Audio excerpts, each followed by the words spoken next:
Did you know that movesets in Tekken have the ability to gain an additional frame of advantage corresponding to the higher numbered active frame the move lands on?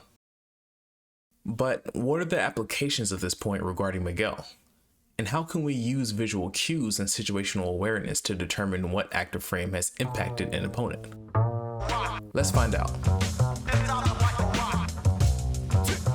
Hop kick active frames. So a hop kick has two active frames. Most of the time, opponents will either block or get hit by the first active frame.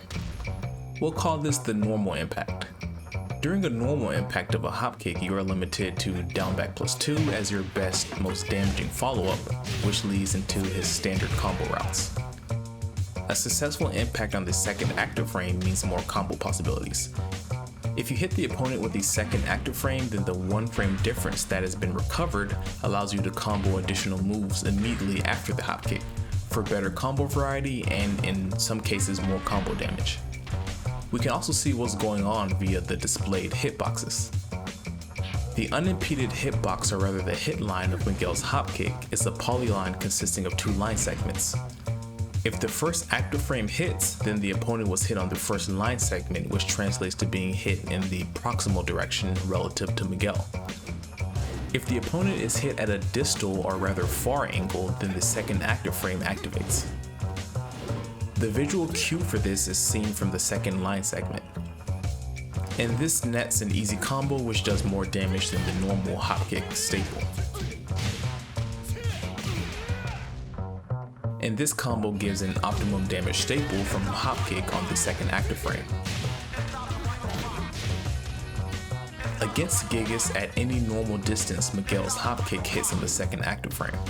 This is because, according to the collision boxes, Gigas has a gap in his torso, which means the path to Miguel's hop kick has a higher chance of impacting his head, rather than the torso, which results in a second active frame impact. You can even get this crazy conversion on the character using the second active frame of a hop kick. Now let's show some examples, starting with counter hit back +3. By turning on the visual hit streaks, we can see that each additional perpendicular line correlates to an additional active frame. This is inadvertently a great way to gauge the distance required for each active frame to connect. Keep an eye out for this throughout the rest of the video. An impact during active frame 2 and beyond means the following is possible.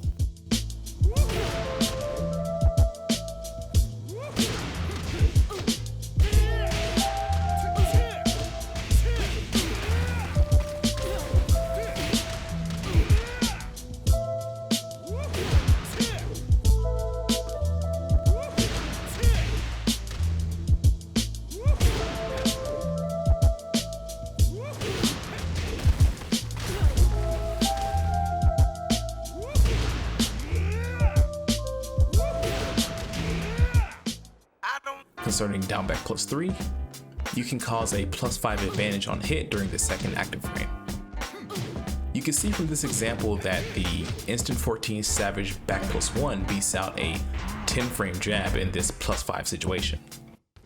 For 1+2, you can cause a +5 advantage on hit during the second active frame.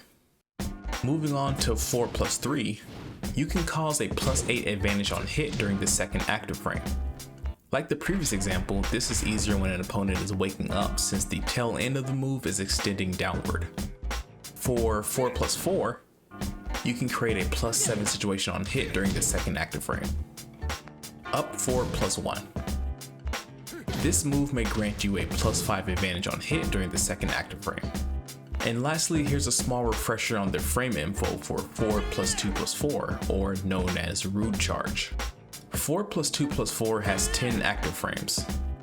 This ranges from being 24 frames fast to 33 frames slow. An impact lesser than the 8th active frame puts you at a frame disadvantage on block. An impact during instant 32 or higher puts you at a frame advantage.